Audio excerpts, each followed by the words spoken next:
In today's video guys, share ko sa inyo kung paano makapag-download ng music gamit lamang ang inyong mga smartphone.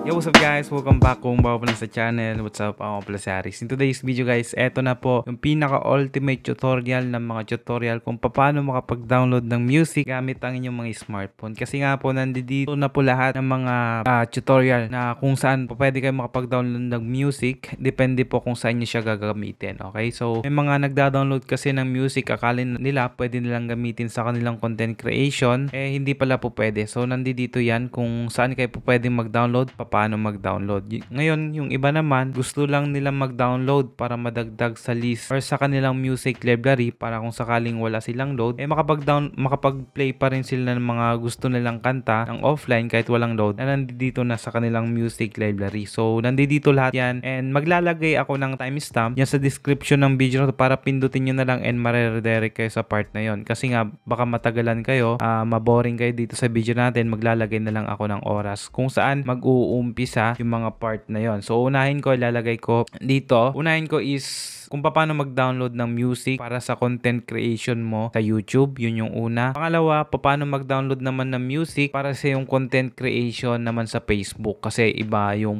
mga non-copyright doon kumpara dito sa YouTube. And pangatlo, kung gusto mo lang mag-download ng iyong pansarili, pwede mong ipatugtog habang siguro nagja-jogging ka or nasa work ka or nasa biyahe ka. Pwede mong ilagay sa yung music library. Yun yung pangatlo natin. So kung gusto mo mag-skip from step 1 o yung YouTube tutorial papunta sa Facebook, and then pangatlo is kung paano mag-download direkta sa iyong music library dito sa iyong phone. Yun yung pangatlo. So ilalagay ko sa description ng video na to para sa ganun hindi na kayo mahirapan or hindi na kayo matagalan kung ano yung gusto nyong part dito sa video na to, kasi ito na yung pinaka-ultimate tutorial kung paano mag-download ng music gamit lamang ang iyong smartphone. So mag-umpisa na tayo. Unahin na natin paano nga ba mag-download ng music na po pwede natin gamitin sa YouTube para sa mga content creator po ito sa YouTube na ayaw nilang makopyright kapag gumamit ng music, no? So ganito lang yung gagawin nyo guys para sa mga content creator dito sa YouTube na gusto mag-download ng music nila. Okay, so punta lang kayo kay Google Chrome guys, and then ang unang-una nyong i-open is i-type nyo lang to m.youtube.com. Yan, and ang unang-una nyo lang gagawin is i-sign in nyo yung inyong mga email dito sa YouTube sa inyong mga browser. Then after that, after nyong ma-sign in, no, punta lang kayo dito at i-type nyo naman ang studio.youtube.com. Ayan. So pagka-type nyo ng studio.youtube.com, ganito yung magpapakita, no? So pipiliin nyo tong continue to studio. Yan. So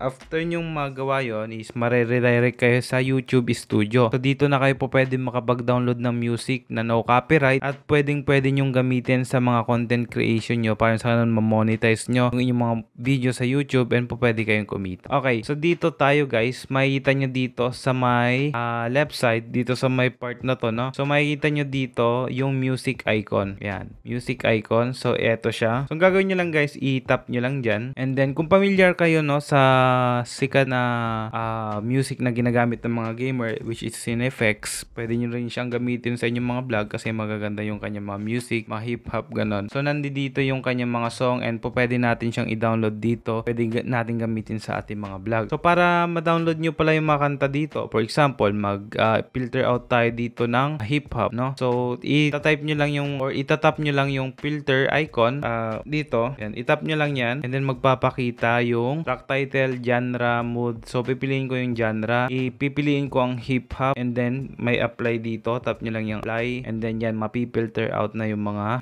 ganong music. Like for example, dito guys, mag-play lang tayo. Yan, may play icon dito. Tap nyo lang yan para mapakinggan nyo yung kanta.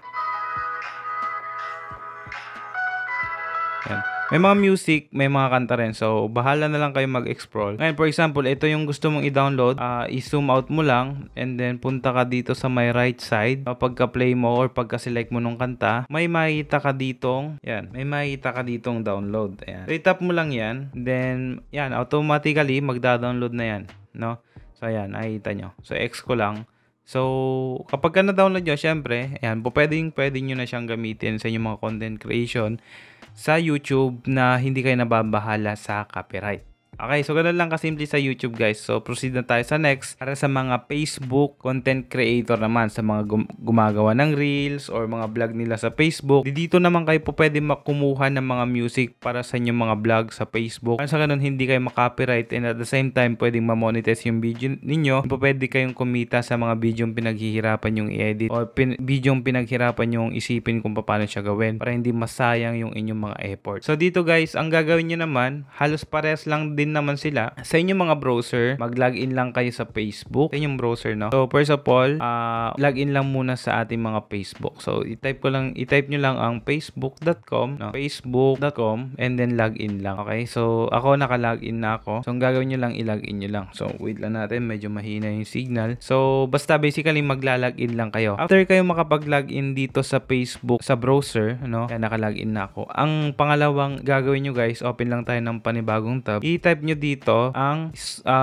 Facebook. Yan. Facebook Sound Collection. Yan. Yan. So pagka-type nyo dyan, makikita nyo to. So i-tap nyo lang yan. So halos parehas lang din sila naman ng YouTube Studio. Kung familiar na kayo sa YouTube Studio, no? So, sa Facebook, meron naman silang sariling version ng YouTube Studio, which is ito, yung Facebook Sound Collection. So, ganun lang din, guys. Marami ka ding mga music na pwedeng download, music, sound effect, mga pang-background sa mga vlog mo or reels mo. Pwede ka mag-download dito. The same lang din, pwede ka makapag-choose ng genre, moods, duration ng video, vocals. So, explore nyo na lang dito sa part na to. So, dito, guys, papakita ko lang sa inyo kung paano naman mag-download since yun nga yung ating video. So una sa lahat guys is example muna natin, pili muna tayo ng genre na hip hop din, no? Hip hop yan para ma-filter out yung hip hop na genre. So ayan, fireworks yung nasa una. So makikita mo dito, makikita mo dito sa part na to yung artist, genre and so on. Pero dito tayo guys